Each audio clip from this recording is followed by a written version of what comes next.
अष्टमी बहुत सुंदर दिवस है। बहुत बहुत बधाइयां महाराज।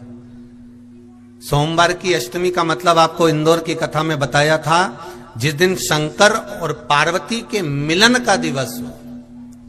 और केवल एक माता पार्वती के अकेले मिलन का नहीं, 64 योगनिया तक भगवान शंकर से मिलने के लिए आती है। जिस लड़के की शादी नहीं हो रही हो, सोमवार की अष्टमी पढ़ने पर एक लाल फूल चंदन में लगाकर, जहां पर अशोक सुंदरी का स्थान है, उस अशोक सुंदरी वाले स्थान पर ले जाकर, अगर सोमवार की अष्टमी पढ़ने पर लड़का या लड़की जिसका विवाह नहीं होता वो चढ़ा देता है, मात्र 3 महीने में उसका विवाह पक्का हो जाता है। मात्र 3 महीने। अशोक सुंदरी का स्थान शिव। बहुत तकलीफ है और नहीं हो रहा काम, बहुत दिनों से लगे हो, नहीं हो रहा। हरा मूंग ले जाओ। मूंग के दाने तो रहते हैं घर में, केवल 31 मूंग के दाने लेकर जाइए, 31 चावल के दाने लेकर जाइए और 31 ही बेलपत्र लेकर जाइए। जिस दिन सोमवार की अष्टमी हो, कौन से दिन? सोमवार की अष्टमी हो, उस दिन शंकर जी के मंदिर में जाओ, 3 चीज लेकर जाओ, मूंग के दाने, चावल, बेलपत्र। चावल जो 31 लेकर गए हो, अपनी कामना कर कर शंकर जी की देहली पर रख दो, चौखट पर, कहीं पर भी एकांत में उसको रख दिया जाए। मूंग के जो दाने लेकर गए हो 31, वो नंदी के पास में, जो नंदी का पांव ऊंचा रहता है उस पांव के पास रख दीजिए। और जो 31 बेलपत्र लेकर गए हो, वो 31 बेलपत्र अशोक सुंदरी वाली जो जगह है, आपको पहले बताया है कथा में, अशोक सुंदरी जी का स्थान, ये शिवलिंग, ये जलाधारी जहां से पानी बहता है, उसके बीच में एक मोटी सी लाइन होती है, जो शंकर भगवान की छोटी लड़की अशोक सुंदरी का स्थान है। शिव जी के 13 बच्चे हैं, 13 बच्चे में सबसे छोटी लड़की अशोक सुंदरी यहीं पर विराजमान होती है, जहां से पानी नीचे गिरता है। प्रत्येक शिवलिंग के सामने एक मोटी सी लाइन होगी, उस मोटी सी जो लाइन है अशोक सुंदरी, वहां पर जो 31 बेलपत्र लेकर गए हो, अपनी कामना कर कर पीला चंदन, लाल चंदन लगाकर उस पर समर्पित करते जाओ। उसकी डंडी जहां से पानी बहता है उस ओर होना चाहिए। आप निवेदन कर कर देखो, एक सोमवार की अष्टमी पर कर कर देखना, दूसरी सोमवार की अष्टमी आएगी, अपने आप आपका काम हो गया होगा। बाबा से निवेदन तो करो, क्यों भटक रहे? एक मात्र शिव मंदिर में झाड़ू लगा रही हैं अहिल्याबाई, साधारण सा भाव है, केवल एक झाड़ू।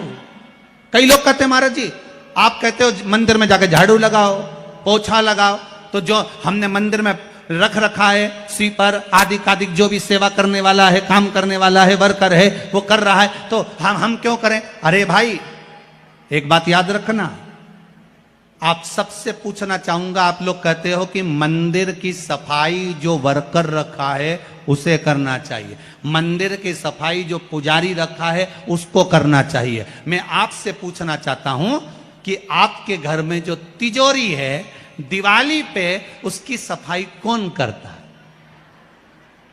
नौकर करता है? अरे बोलते तो जाओ। नौकर करेगा?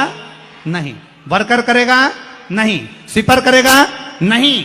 तिजोरी की सफाई कोई दूसरा नहीं करता, तिजोरी की सफाई हमें करना होती है। उसी तरह मंदिर की सफाई ना पुजारी करे, ना कोई वर्कर करे, जो दर्शन करने जाए वो करे, क्योंकि ये तिजोरी है हमारी, ये तिजोरी है हमारी, यहां से हमें मिलता है, ये मेरा देव अधिदेव महादेव देता है। और धतूरे का फूल,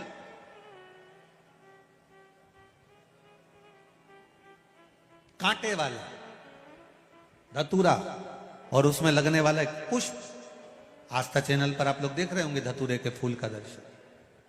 धतूरा और धतूरे का पुष्प, छोटा सा पौधा है, ज्यादा बड़ा नहीं है, कांटा लग रहा है, धतूरा लग रहा है, और उसमें भी साधारण धतूरा नहीं, जिस धतूरे के नीचे की डंडी लाल कलर की होती है, अगर वो सोमवार की अष्टमी को देव अधिदेव महादेव को समर्पित करी जाती है, तो उसके घर में कभी संपदा की कमी नहीं होती है। वो धतूरा है, साधारण नहीं है। धतूरे में भी लाल डंडी, जैसे धतूरा गोल होता है उसके नीचे एक छोटी सी डंडी, देखा है आप लोगों ने? अरे देखी कि नहीं देखी बोलो? धतूरा देखा है ना?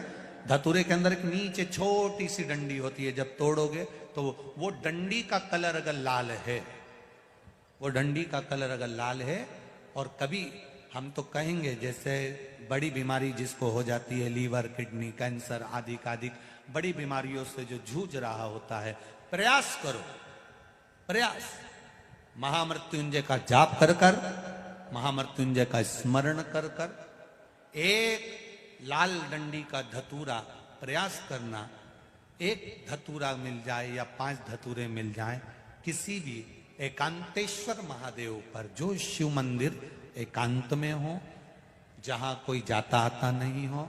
वैसे तो अब बहुत मुश्किल है कि ऐसा मंदिर मिल जाए जहां कोई जाता आता नहीं हो, पहले की बात दूसरी है, अब बात दूसरी है।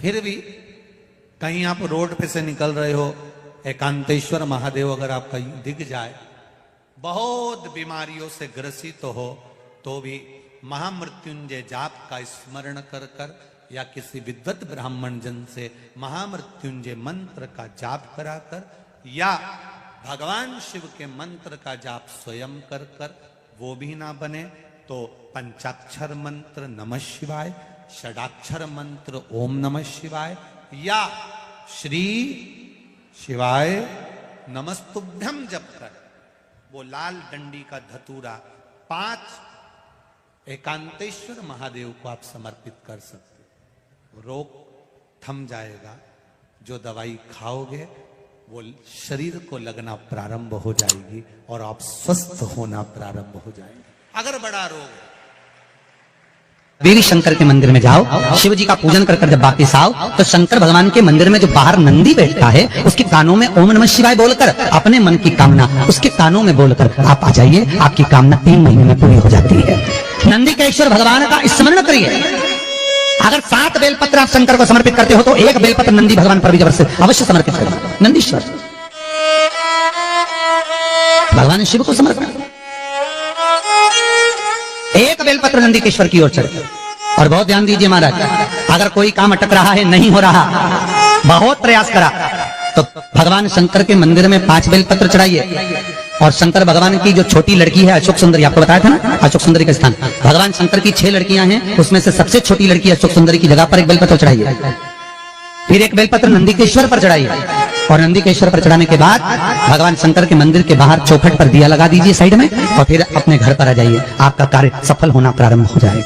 नंदीकेश्वर भगवान नंदीकेश्वर का स्मरण कर लेने पर जीव आनंद सुख की अनुभूति करता है, आनंद सुख को पाता। भगवान नंदीकेश्वर का पूरी दुनिया में केवल एक केदारनाथ ही एक ऐसा है जहां पर ओम कुंड विराजमान है। कौन सा कुंड है वहां पर? ओम कुंड। जो बच्चा हकलाता है, तोतला बोलता है या गूंगा होता है, जिसकी वाणी नहीं होती, वो अगर ओम कुंड पर जाकर ओम बोलने का प्रयास करता है तो जितनी देर तक उसके मुंह से घुन्न की आवाज निकलती है उतनी देर तक ओम कुंड में से पानी का बुलबुला निकलता रहता है। और 7 या 8 बार बोलने से व्यक्ति हकलाना छोड़ देता है, तोतला बोलना छोड़ देता है और उसकी वाणी आ जाती है। वो ओम कुंड केदारनाथ जी में बसता है। कहां बसता है? केदार।